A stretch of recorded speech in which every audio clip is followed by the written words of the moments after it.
नमस्कार दोस्तों। आज हम लोग पॉलिटी के लेक्चर में प्रेसिडेंट जो आजकल चर्चित है उसके बारे में हम लोग आज चर्चा करेंगे। तो सबसे पहले हम लोग ये जान लें कि भारत की कार्यपालिका में जो एग्जीक्यूटिव सिस्टम है इंडिया का, उसमें सबसे सर्वोच्च स्तर पर प्रेसिडेंट का स्थान है। तो इसके भारत की कार्यपालिका के बाद सबसे पहले हम लोग अगर बंटवारा करें तो इसके 5 हिस्से बनते हैं। तो उसको 5 हिस्से को हम लोग ऐसे समझते हैं। तो सबसे पहले पे अगर देखा जाए तो यहाँ पे प्रेसिडेंट की चर्चा होती है। प्रेसिडेंट सबसे सर्वोच्च स्तर पे है। तो इनकी चर्चा जो है भारत के संविधान के अनुच्छेद 52 to 62 तक है। दूसरे पर अगर देखा जाए तो वाइस प्रेसिडेंट का नाम है। वाइस प्रेसिडेंट की चर्चा भारतीय संविधान के अनुच्छेद के 63 to 73 आर्टिकल तक मिलती है। तीसरे नंबर पे अगर देखा जाए तो एग्जीक्यूटिव में तो प्राइम मिनिस्टर की चर्चा है।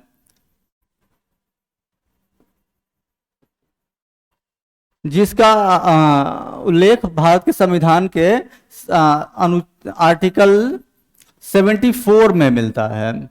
और चौथे में इसी से संबंधित जो है वो कैबिनेट है। कैबिनेट की भी चर्चा आर्टिकल 74 में मिलती है। और 5वें स्तर पर देखा जाए तो अटॉर्नी जनरल जो होता है वो उसका उल्लेख जो है आर्टिकल 76 में है। तो आज हम जो हमारी एग्जीक्यूटिव है उसके 5 हिस्सों की चर्चा न करके हम सिर्फ आज प्रेसिडेंट के बारे में चर्चा करेंगे। तो सबसे पहले तो हम लोग ऐसे इसको देखें तो प्रेसिडेंट के बारे में जो चर्चा शुरुआत हो रही है हमारे कॉन्स्टिट्यूशन में, तो वो कहता है 52 कि भारत का एक राष्ट्रपति होगा। तो ये शुरुआत है हमारे राष्ट्रपति के बारे में। जो आर्टिकल्स हैं वहां से शुरू करता है। 53 कहता है आर्टिकल कि भारत की कार्यपालिका का प्रधान जो होगा, एग्जीक्यूटिव का प्रधान जो होगा वो प्रेसिडेंट होगा, जो कार्यपालिका शक्ति का प्रयोग खुद करेगा, खुद न करके अपने अधीनस्थ पदाधिकारियों के माध्यम से करेगा। तो अधीनस्थ पदाधिकारी जो होती है वो इसका उल्लेख कैबिनेट के रूप में किया गया है, जिसका अध्यक्ष प्राइम मिनिस्टर होता है। तो हम ये जो 53 और 74, ये 74 जो है जब मिलते हैं तो यहाँ पर प्राइम मिनिस्टर और 53 में प्रेसिडेंट, जब हम दोनों को मिलाएंगे 53 और 74 आर्टिकल को, तब हमें भारत की कार्यपालिका के बारे में अच्छे से समझ आएगा। क्योंकि ये 53 कहता है कि भारत की कार्यपालिका शक्ति का प्रधान प्रेसिडेंट होगा, लेकिन प्रेसिडेंट खुद अपनी शक्ति का प्रयोग न करके अपने अधीनस्थ पदाधिकारी के माध्यम से करेगा। और वो अधीनस्थ पदाधिकारी की चर्चा जो है वो आर्टिकल 74 में की गई है। 74 में कहा गया है कि भारत के राष्ट्रपति को सलाह देने के लिए एक मंत्रिमंडल होगा और उस मंत्रिमंडल का प्रधानमंत्री होगा। तो ये दोनों आर्टिकल साथ में मिले हुए हैं, इसलिए हम इन दोनों को साथ मिला के पढ़ेंगे, तब राष्ट्रपति के पावर के बारे में हमें अच्छे से समझ में आएगा। तो अब आगे बढ़ते हैं। 54 में आर्टिकल 54 में कहा गया है कि इसका प्रेसिडेंट का चुनाव कैसे होगा, उसके बारे में ये चर्चा हुई। तो 54 में कहा गया है कि भारत की जो के प्रेसिडेंट का चुनाव वो एक इलेक्टोरल कॉलेज के मिलकर बनेगा। और उस इलेक्टोरल कॉलेज में 3 तरह के लोग हैं। तो उस 3 तरह में पहले में देखा जाए तो पहले में कहा गया कि संसद मतलब पार्लियामेंट के दोनों सदन जो हैं लोकसभा और राज्यसभा।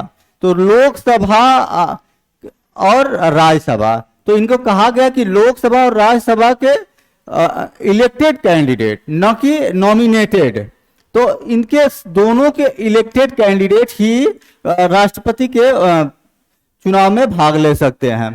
तो इस तरह से देखा जाए तो भारत के लोकसभा में आज वर्तमान में 545 सदस्य हैं, जिसमें दो को कहा जाता था कि दो नॉमिनेटेड होते थे, वो एंग्लो इंडियन समुदाय से। लेकिन अभी भारत सरकार ने एक कॉन्स्टिट्यूशनल अमेंडमेंट लाया और उसको लगा कि अब भारत में एंग्लो इंडियन समुदाय को आरक्षण देने की आवश्यकता नहीं है, इसलिए उसने 104 और अमेंडमेंट लाया। उसमें ये कहा कि अब हम इसको हटा देंगे, दो लोगों को जो नॉमिनेट किया था उसको हटा दिया गया। तो अब क्या बच रहा था, अब हमारे पास सिर्फ लोकसभा में 543 मेंबर हैं जो इसमें प्रेसिडेंट के इलेक्शन में भाग ले सकते हैं, और राज्यसभा में अभी इस समय 245 मेंबर हैं। जो 245 में 12 सदस्य जो हैं वो प्रेसिडेंट द्वारा नॉमिनेटेड होते हैं, तो इनको भी इस बात का प्रेसिडेंट के इलेक्शन में वोट डालने का अधिकार नहीं दिया गया है। तो अभी लोकसभा से 543 और प्लस 233 ये हमारा लोकसभा और संसद से इलेक्टोरल वोट बनता है, तो ये हो जाता है 776। तो यहाँ 776 लोग जो लोकसभा और राज्यसभा के मेंबर हैं, वही लोग सिर्फ यहाँ पे चुनाव में भाग ले सकते हैं प्रेसिडेंट के। अब दूसरा कहा गया कि दूसरा जो इलेक्टोरल कॉलेज है उसमें ये कहा गया कि जो राज्यों की विधानसभाएं हैं, वो लेजिस्लेटिव असेंबली है, उनके जो है वो निर्वाचित सदस्य वही बस इसमें भाग ले सकते हैं राष्ट्रपति के चुनाव में। तो यहाँ पे जितने उसमें नॉमिनेटेड जो होंगे मेंबर, वो लोग उसमें भाग नहीं ले सकते हैं। और तीसरा जो एक अभी बना, तो तीसरा में कहा गया कि दिल्ली और पुडुचेरी जो विधानसभा है उसके जो नॉमिनेटेड हैं उनको छोड़ के जो इलेक्टेड हैं उनको भी ये अधिकार दिया गया कि वो लोग भी प्रेसिडेंट के इलेक्शन में भाग ले सकते हैं। तो लेकिन ये 1992 से पहले ऐसा प्रावधान नहीं था, तो 1992 में 70 अमेंडमेंट लाया गया। तो 70 अमेंडमेंट में ये अधिकार दिया गया कि दिल्ली और पुडुचेरी के विधानसभा के सदस्य जो हैं वो प्रेसिडेंट के इलेक्शन में भाग ले सकते हैं। तो ये तो रहा इनका इलेक्टोरल कॉलेज। अब हम लोग थोड़ा सा उसका इलेक्शन प्रोसेस के बारे में देखते हैं कि इलेक्शन प्रोसेस क्या है प्रेसिडेंट के लिए। तो उसकी चर्चा जो है संविधान के आर्टिकल 55 में इलेक्शन प्रोसेस की चर्चा है। तो उसमें प्रोसेस में कहा गया कि जो प्रेसिडेंट का इलेक्शन है वो दो तरह से, उसके बारे में दो टर्मिनोलॉजी की चर्चा की गई है। एक तो कहा गया कि प्रोपोर्शनल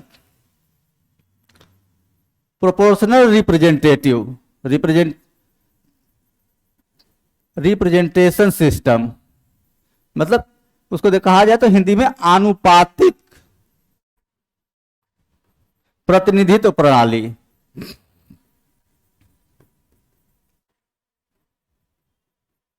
और दूसरी टर्मिनोलॉजी जो यूज की गई वो कहा गया कि सिंगल ट्रांसफरेबल सिस्टम, मतलब एक, इसको हिंदी में कहते हैं एकल संक्रमणीय प्रणाली। इसका मतलब यह है कि पहले तो हम देखें आनुपातिक या प्रोपोर्शनल रिप्रेजेंटेशन सिस्टम क्या है। तो आनुपातिक प्रतिनिधि प्रणाली इसलिए उसका मतलब यह है कि इसमें सभी राज्यों की विधानसभाओं के वोटों की जो मूल्य है उसमें एक ही विधि अपनाई जाएगी। मतलब उसमें अलग, अब जो भारत में अलग अलग राज्य हैं उसके लिए कोई अलग अलग प्रक्रिया नहीं अपनाई गई।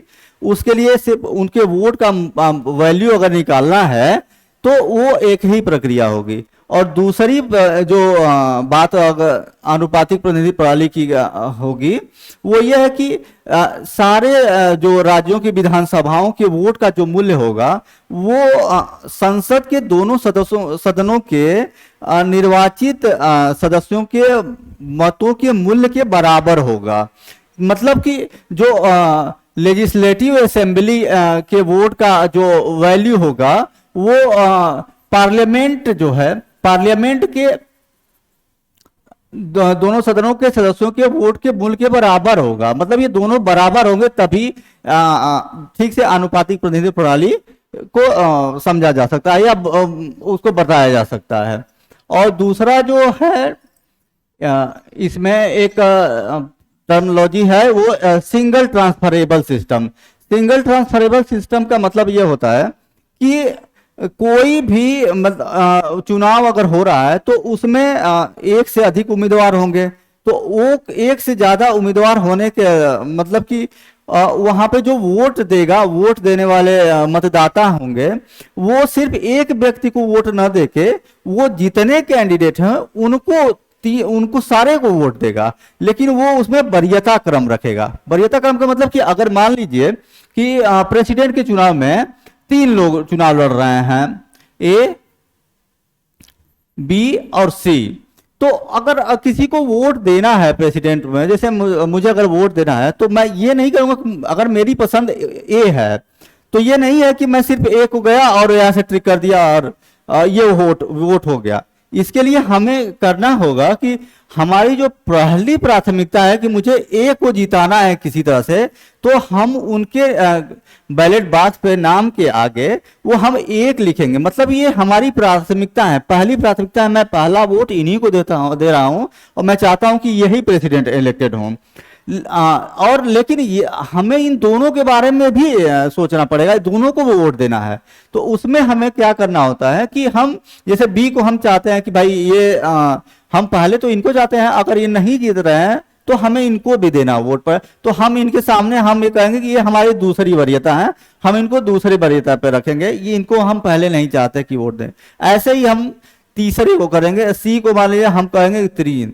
तो यही हमारा प्रक्रिया है कि हम वोट देने जाएंगे। अगर 3 लोग चुनाव लड़ रहे हैं तो तीनों को वोट करना होगा, बस वरीयता का निर्धारण हमें बैलेट बॉक्स पे करना होगा। और वरीयता का निर्धारण का मतलब कि अगर हम ए को पसंद करते हैं तो हम कहेंगे कि हम ए के सामने 1 लगा देते हैं क्योंकि ये मेरा पहली प्राथमिकता है। तो हम ऐसे करेंगे कि 1 के सामने 1, दो बी के सामने अगर हमें ये दूसरा है, या फिर मान लीजिए कि हम बी को चाहते हैं कि ये इनको हम सबसे लास्ट में चाहते हैं, तो ये कर देंगे कि हम बी के सामने ऐसे कर देंगे कि इनको तीसरे पे चाहते हैं और सी को हम दूसरे पे चुनेंगे।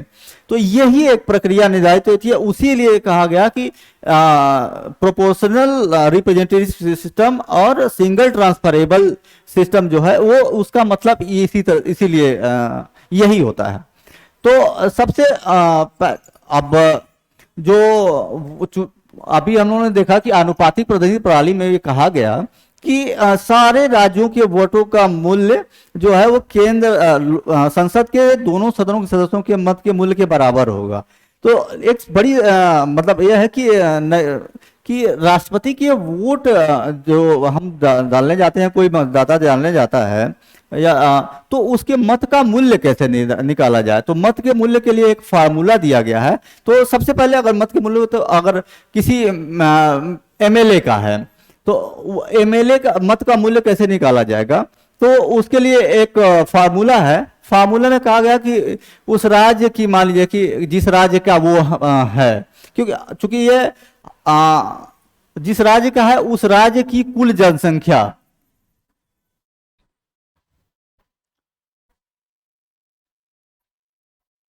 और बटे जो वहाँ पे राज्य में विधायक हैं, जो निर्वाचित विधायक हैं, मतलब जो चुने हुए विधायक हैं,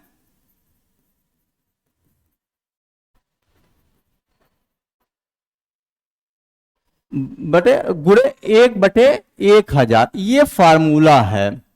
इसी फार्मूले के हिसाब से हम एक विधायक के मत का मूल्य निकालते हैं। तो एक अब सबसे बड़ी एक इंटरेस्टिंग बात है कि इस जो राज्य की कुल जनसंख्या है, वो राज्य की कुल जनसंख्या का आधार वर्ष जो है वो 1971 1971 की जनगणना को बनाया गया है। उसके बाद से उसको बार बार अमेंडमेंट करके उसको आगे बढ़ाया गया है, और आज अभी भी आज के समय में 2026 तक इसी चीज को स्थिर रख दिया गया है कि 2026 तक जो है वो अभी 1971 की का ही फार्मूला चलेगा। तो इसमें क्या करेंगे, जैसे मान लीजिए कि हमें यूपी जो है, यूपी सबसे बड़ा राज्य है, अगर यूपी के एक विधायक के मत का मूल्य निकालना है तो इसमें हम 1971 की जनगणना को रखेंगे। तो 1971 की जनगणना के हिसाब से तकरीबन 8,38,49,49 समथिंग है यूपी की जनसंख्या। तो 1971 में तो हम 1971 के हिसाब से करेंगे। तो उस समय जब विधायक देखेंगे कि आज की डेट में विधायक कितने हैं, तो उत्तर प्रदेश में 403 विधायक हैं। इनको करके 1/1000, तो ये फार्मूले से हमारा उत्तर प्रदेश के एक विधायक के मत का मूल्य हमें मिल जाएगा। और वो इस तरह से अगर निकालने पे तकरीबन 208 आता है। तो यूपी के एक विधायक के मत का मूल्य जो था वो 208 है। तो लेकिन अगर जब पूरे उत्तर प्रदेश के सारे विधायकों के मत का मूल्य अगर निकालना होगा, तो जो 208 है, इसमें 403 जो अभी प्रेजेंट टाइम में एमएलए हैं, इससे हम करेंगे, मल्टीप्लाई कर देंगे तो तकरीबन 83,000 के आसपास आएगा। तो ये मतलब उत्तर प्रदेश की विधानसभा के विधानसभा के सदस्यों के का कुल मत जो है वो तकरीबन 83,400 समथिंग बनता है। तो इस तरह से हम एक राज्य के विधानसभा के मत का मूल्य हम निकालते हैं। तो एक इसमें एक इंटरेस्टिंग बात हम देखे हैं कि जो भारत में 2 ऐसे राज्य हैं जिनके विधायकों के मत का मूल्य बराबर है। उसमें एक तो है तमिलनाडु और दूसरा है झारखंड। झारखंड और तमिलनाडु के मत का मूल्य बराबर होता है, वो 176। उत्तर प्रदेश में 208 है और झारखंड और तमिलनाडु में 176। अब ऐसे ही हमको जब लोकसभा के सदस्यों का निकालना होगा कि उनका एक लोकसभा के सदस्य के वोट का मूल्य क्या होगा, तो उसके लिए हम क्या करेंगे कि जो सारे राज्यों के मत का मूल्य है, सारे राज्यों, जैसे उत्तर प्रदेश में 83,400 समथिंग वोट बने हुए हैं, तो ऐसे ही हम सारे राज्यों के वोट का मूल्य निकाल के उसको जोड़ते हैं। तो जब वो हम जोड़ेंगे तो तकरीबन होता है 5,49,495 समथिंग बन रहा है। और बाकी उसको हम करेंगे मल्टीप्लाई संसद के सदस्य, जो दोनों सदनों के सदस्य हैं, जो इलेक्टेड सदस्य हैं, जैसे लोकसभा में जो है वो 543 और प्लस आरएस में राज्यसभा में 233 है, तो ये 776 है। इससे अगर मल्टीप्लाई करेंगे हम लोग तो 776 तक, 776 जो नहीं, सॉरी 708 आ रहा है। तो एक जो संसद के एक सदस्य के मत का मूल्य जो होता है वो 708 माना जाता है। तो ऐसे ही संसद के सारे सदनों को जब 776 सदस्यों के वोट का मूल्य निकालना होगा, तो हम 776 गुणे 708 करेंगे, तो ये तकरीबन 5,45,405 बन रहा है।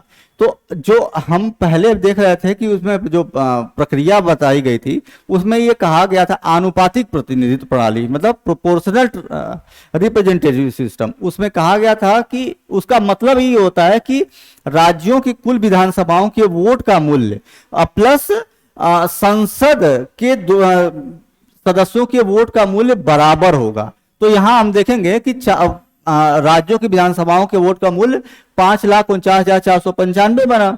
और यहाँ भी अगर देखेंगे तो लोकसभा के तो करीबन 5,45,495 या के आसपास ये बन रहा है। तो इसका मतलब है कि अनुपातिक प्रतिनिधित्व प्रणाली जो है वो पूरी तरह से यहाँ से ठीक से काम कर रही है, मतलब ठीक से लागू हो जाती है कि हम। तो अब हम राष्ट्रपति के बारे में थोड़ा सा और कुछ इनकी चर्चा कर लें। तो इनके सबसे पहले तो इनके जो क्या मतलब अर्हता क्या है, इनका क्वालिफिकेशन क्या होना चाहिए भारत के प्रेसिडेंट बनने के लिए। तो उसमें कहा गया है कि वो इंडियन का सिटीजन हो और एज जो हो उसकी 35 से कम ना हो। और तीसरा जो है कि वो लोकसभा का सदस्य चुने जाने के योग्य हो। और चौथा जो है, चौथा कहा गया है कि वो किसी लाभ के पद पे ना हो। मतलब लाभ के पद का मतलब कि किसी ऐसे पद पे जो भारत सरकार या राज्य सरकार से उसको वित्तीय सहायता प्राप्त हो रही हो। अगर उसको चुनाव लड़ना है तो उसको इस पद से इस्तीफा देना होगा। हालांकि उसके बारे में डिस्क्रिपेंसी एक ये है कि वो अगर किसी एमपी हो, एमएलए हो या फिर कहीं गवर्नर हो तो उसको लाभ का पद नहीं माना जाएगा। तो ये उसकी क्वालिफिकेशन रखी गई है। और इसका जो हम उसकी चर्चा करें कि वो राष्ट्रपति के शपथ के बारे में, कि राष्ट्रपति अगर पद कोई व्यक्ति अगर चुन लिया गया तो वो शपथ मतलब ओथ किसके सामने लेगा। तो आर्टिकल 60 में कहा गया है कि राष्ट्रपति को ओथ जो है वो सीजेआई मतलब चीफ जस्टिस ऑफ इंडिया यही दिलाएंगे। अगर किसी कारणवश सीजेआई उपस्थित नहीं हो या अगर वो छुट्टी पे हैं या फिर उसका पद रिक्त हो तो वो कहा गया कि जो senior most justice of India sorry senior most जो जस्टिस हैं वो इनको ओथ दिलाएंगे। और जो पद त्याग की बात कहा जाए तो आर्टिकल एक पद त्याग का और प्रेसिडेंट का तीन आधार हो सकता है।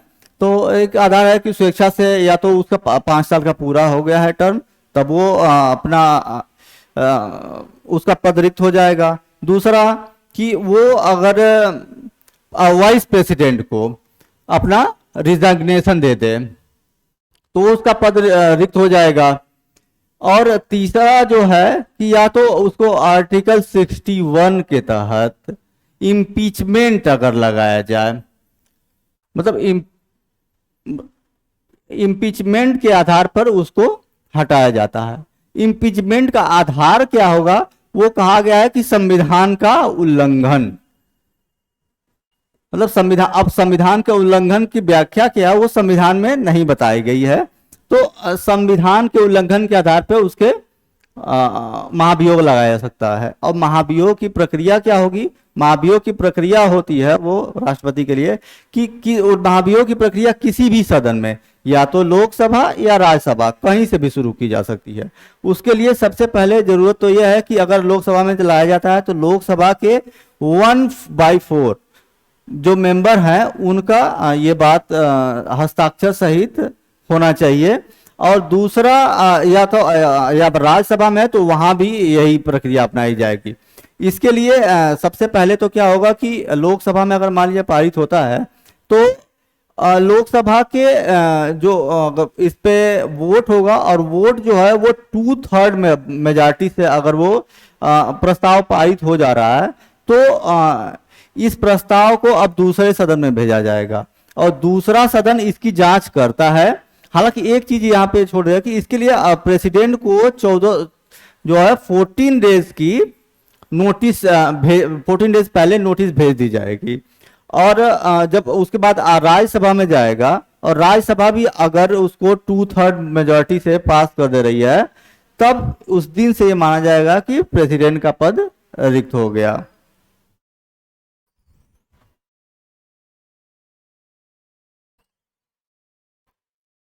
आप हम लोग प्रेसिडेंट की जो है वो पावर की चर्चा कर लेते हैं कि पावर क्या है। तो पावर के बारे में देखा जाए तो राष्ट्र प्रेसिडेंट के पावर में है जो एग्जीक्यूटिव पावर, और एक दूसरा है लेजिस्लेटिव, तीसरा है जुडिशरी, चौथा है फाइनेंशियल,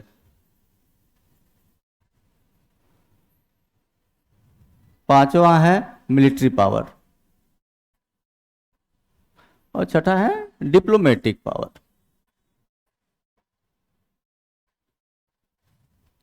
तो एग्जीक्यूटिव पावर के बारे में हम सबसे पहले आज चर्चा कर लें। तो एग्जीक्यूटिव पावर के बारे में सबसे पहले तो हमारे संविधान में ये कहा गया 53 आर्टिकल के को जब हम पढ़ेंगे तो 53 के आर्टिकल में कहा गया कि भारत की कार्यपालिका शक्ति का प्रधान जो है वो राष्ट्रपति होगा, वह जिसका प्रयोग वह खुद या अपने अधीनस्थ पदाधिकारियों के माध्यम से करेगा।